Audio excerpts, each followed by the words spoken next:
Hello and welcome back to day 3 of Holiday Dog Wisdom Almanac.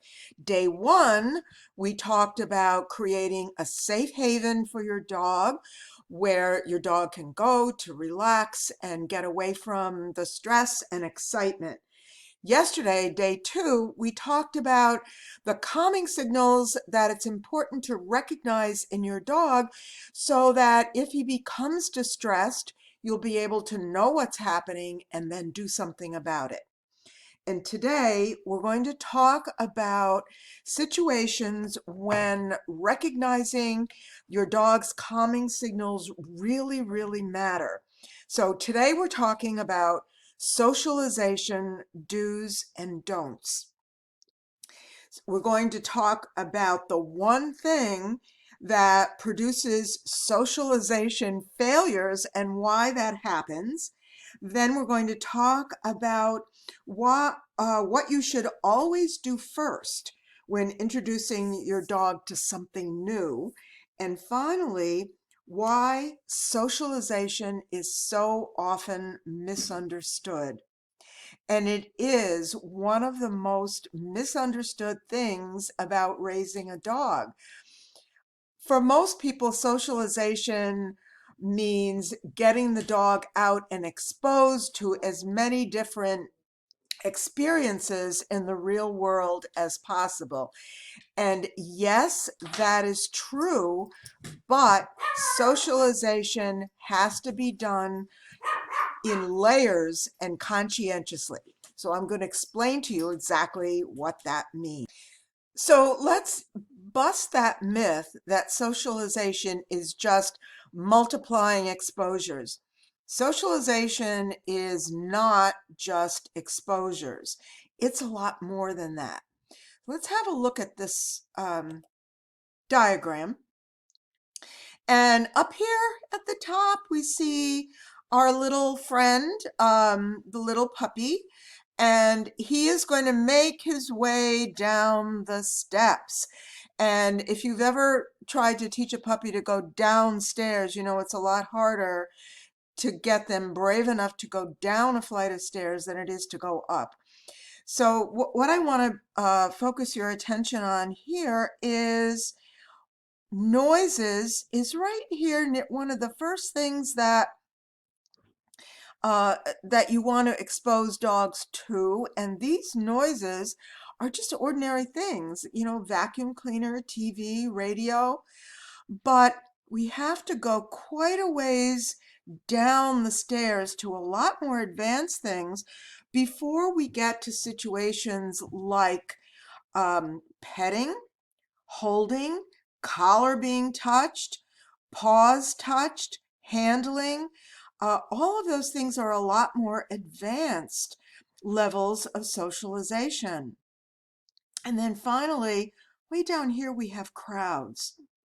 So if your dog is going to be exposed to a lot of that kind of situation in holiday experiences with parties or celebrations or lots of visitors, then you're going to need, I think, to pay close attention to the calming signals that your dog sends you.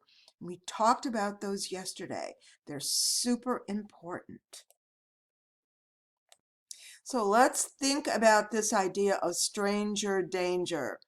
We know that our children are expected to understand what that means, and we raise our kids to be aware of strangers, of people they don't know, the stranger danger. And why would we think that dogs are any different? And the one thing that I hope that you will take away is that your dog does not have to greet and like and enjoy being handled by every single stranger that he meets. It's not normal for a dog to enjoy that. And yet we somehow think that our dogs are failing in some way if they're not automatically friendly to everybody. So, you know, think of it as you would think of a child. A little child doesn't have to automatically be friendly to everybody.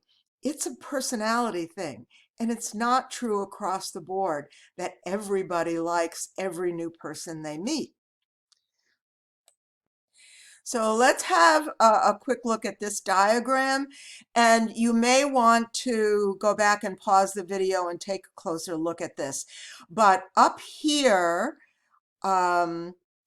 we see all the wrong ways for people to greet dogs, and yet this is so misunderstood. Most people, it says here, most people do this stuff and it stresses dogs out, so they bite. Please show dogs some respect. And most of the time when a dog bites, it's because they have been pushed over their breaking point. They're way over their threshold. And when we talk about threshold with dogs, we're talking about that line that separates a dog's emotional state from being calm and feeling safe and secure to feeling threatened or defensive or in danger. We want to always keep our dogs below threshold. And these diagrams, if you look closely at the pictures of the dogs, you'll see that this little dog is starting to feel very um, uh, uh, anxious. And it's because this person is bending over the dog and the dog feels a little threatened. And over here, we have someone patting a dog on the top of the head. We seem to think that that's where dogs should be patted, and it is the worst place. So don't pet a dog on the top of the head, and you'll see this little dog is thinking, I am a very tolerant dog. This is a real danger sign right here. You can see that this dog is highly stressed. He's looking away, his muscles are tensed, his eyes are wide, and this little child is hugging the dog. And the fact is, folks, most dogs don't like to be hugged. It's a biological thing. It has to do with the way primates greet each other and the way non-primates greet each other. And dogs don't hug each other. They sniff each other. So just bear that in mind. And then staring at the dog makes the dog feel threatened. And you've all seen this where somebody is just hovers over the dog and, oh, you're so adorable. And the dog is like, oh no. And finally here, this is like the last straw. Grabbing a dog and kissing him on the head, putting your face right up into a dog's face. And the dog is thinking, there's only one thing left to do, and that one thing left to do is to defend himself. And dogs really have only one means of self-defense. If they can't run away and they feel threatened, they're going to bite. So this is kind of telling right here. Doing this to a dog who doesn't know you is like a perfect stranger giving you a great big hug and kiss in an elevator. Wouldn't that creep you out? And wouldn't you have the right to defend yourself? So have a look at the correct way. Don't make eye contact with a dog that you haven't met before. Stand still, offer the dog the side of your body instead of face to face because it's less threatening, and let the dog sniff you. Don't reach out toward the dog or try to pet the dog unless the dog's body language makes it clear that they're ready for that. And get down on the dog's level and pet him on his side or on his back, not on the top of his head. Okay, folks, this video was a little longer than most, but I think that this information is so important. So I hope this was helpful, and thanks a lot. That's all for now, and I'll see you tomorrow with video 4, where we're going to talk about noise anxiety. See you then. Bye-bye.